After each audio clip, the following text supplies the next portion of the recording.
Thanks for tuning in to Bourbon Drop. I'm your host, Myron. Today, I've got some things I want to talk about. Are we being shafted, man? I mean, look, we had to originally watch out for the guys selling bottles on secondary. And, you know, we were talking on a Whiskey 60 the other day, and we kind of all came to the agreement that secondary prices have kind of come down just a smidge. But it seems like now we have to watch out for not only liquor store owners, but the manufacturers themselves. Look, I know that this is a little bit of a hot topic, and I'm not trying to be controversial.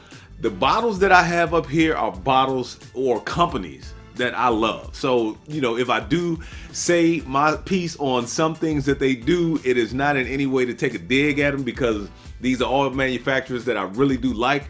But you know, lately it's like, is it just high prices or is it good whiskey? I don't know. You tell me. Like, I feel like we are being shafted, taken advantage of. Like this, I know that we've dealt with the bourbon boom. And it seems like it's kind of waning a little bit.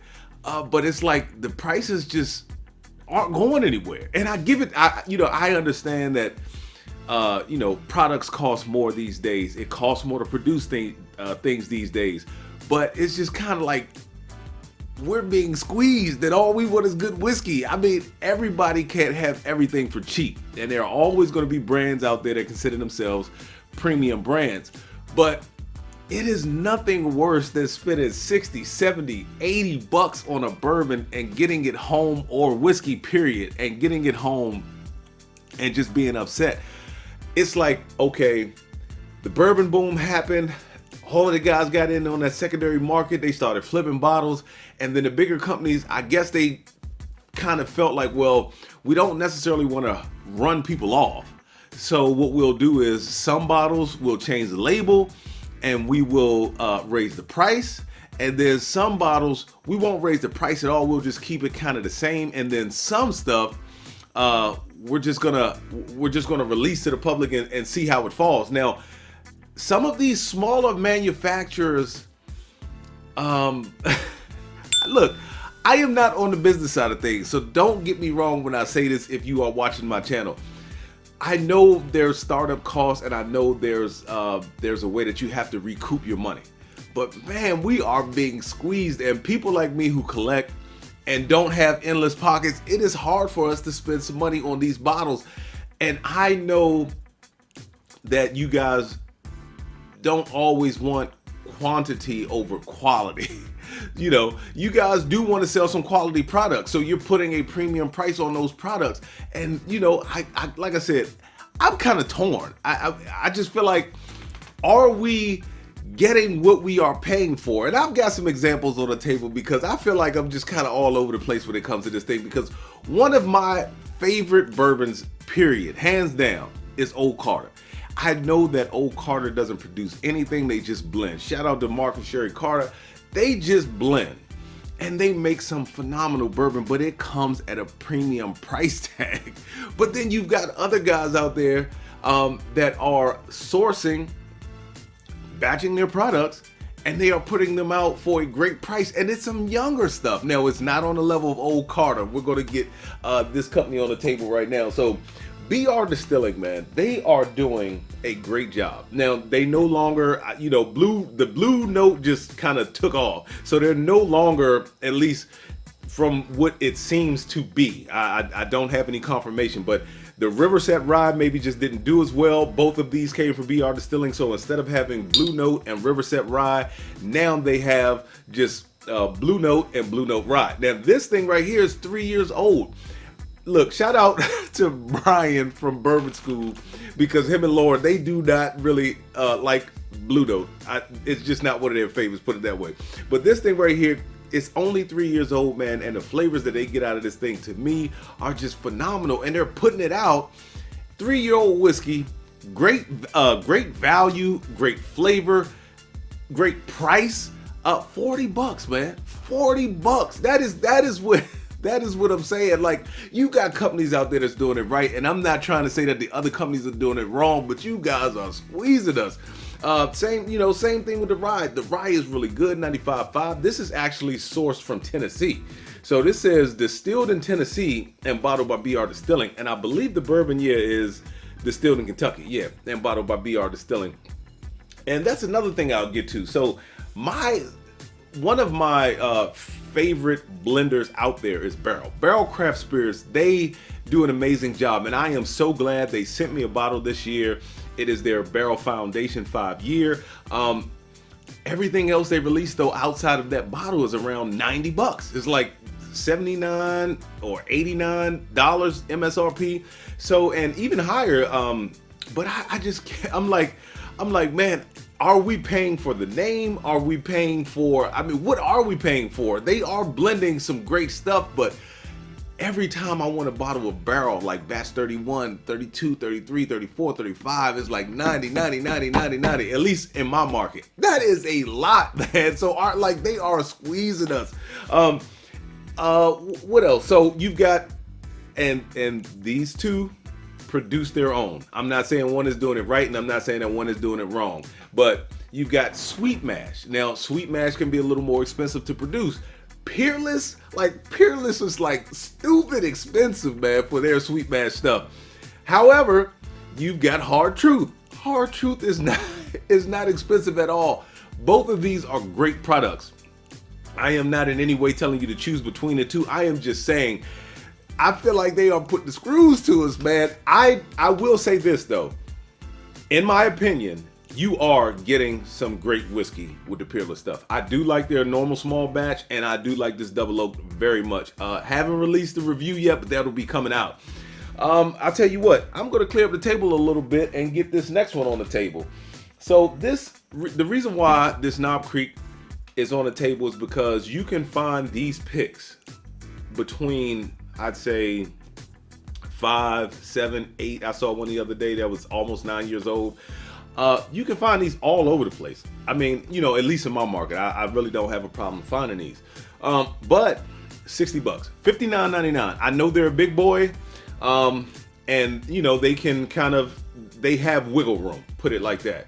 And people who don't necessarily make their stuff have to come to bigger companies like this and source. So that does play into the cost of the bottles that they're putting out. But $59.99 for anywhere from 5, 6, 7, 8, 9-year-old rye whiskey at I won't say cask strength, but at 115 proof is a great deal, great value. But I've seen 4, 5, 6, 7, 8-year-old rye whiskey coming in at twice the price of this because it's coming from, I guess you would call them a non-distilling producer.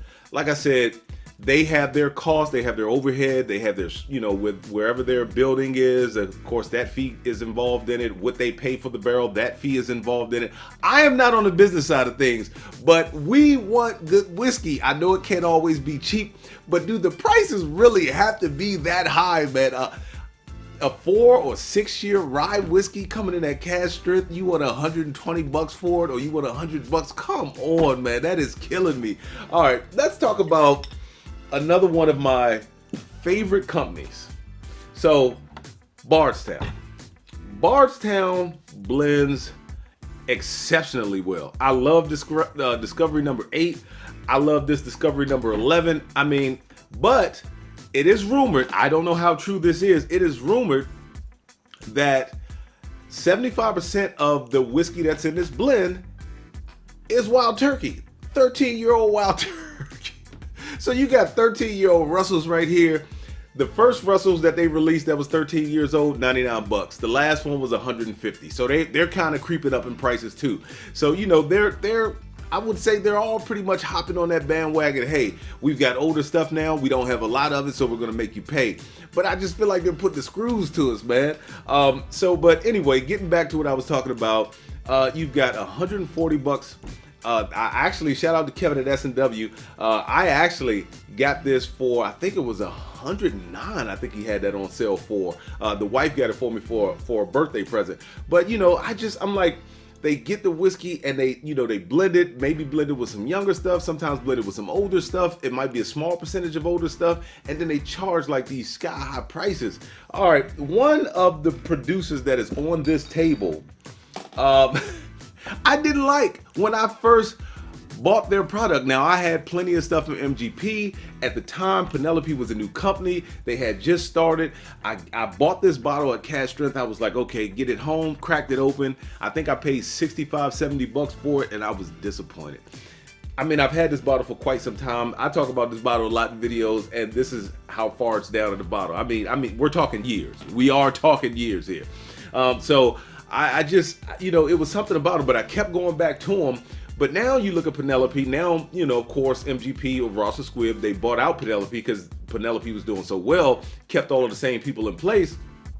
And, just kept that same theme going. Now it's a premium brand for them. If they wanted to, in my opinion, they probably could lower those prices. And look, that's not me trying to get y'all to lower those prices. I'm just saying, if they wanted to, they could, because now you no longer have the overhead and the cost that Penelope was paying for those barrels. Now it's just coming from Ross and Squibb, but it is still marketed as a premium brand. This company right here, you've got George Dickel, man, 13-year-old bottled in bond. I think the new one is going to be 11 years old, 8 years old. George Dickel blended into once again Barrels products.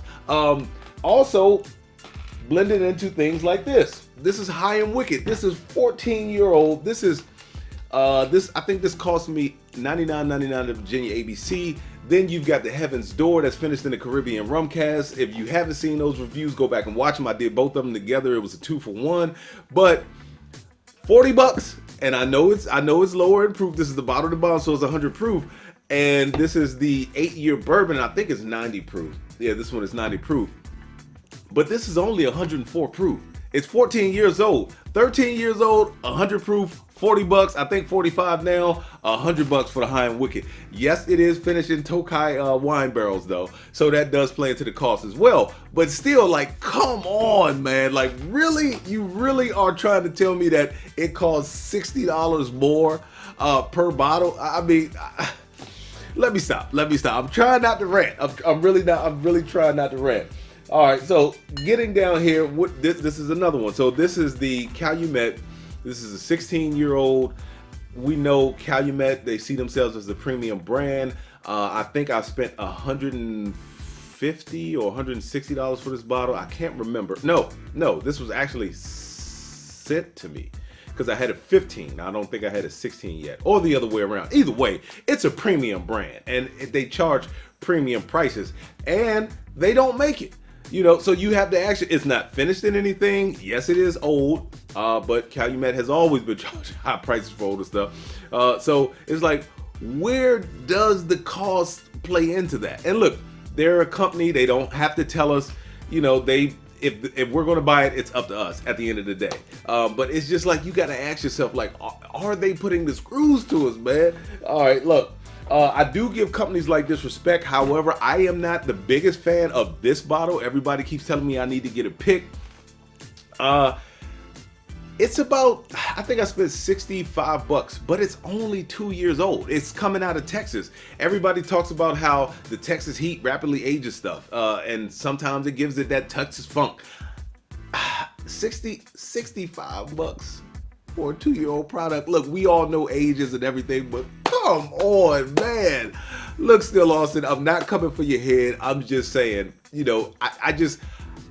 please somebody educate me because I can't figure out how that cost comes into play. Now, they are a newer company. Maybe that is the reason why some of these bottles cost so much. I don't know.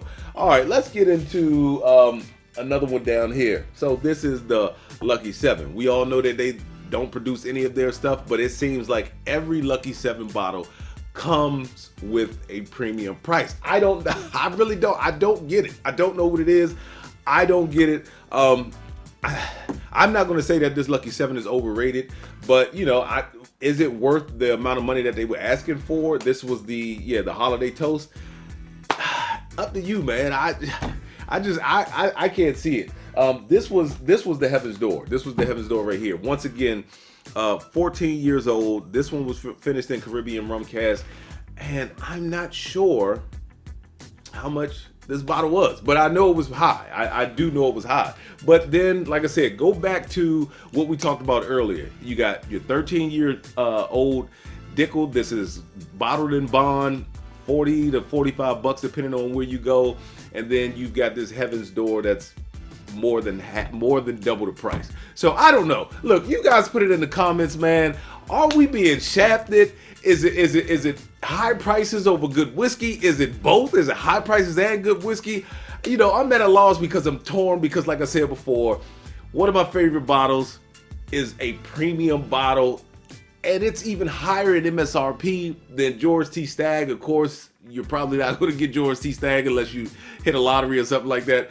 But like I said, it's the old Carter, man. So I don't know. Put it in the comments what you think. And with that being said, let the whiskey flow. Never run out unless you head into a drop. Till next time.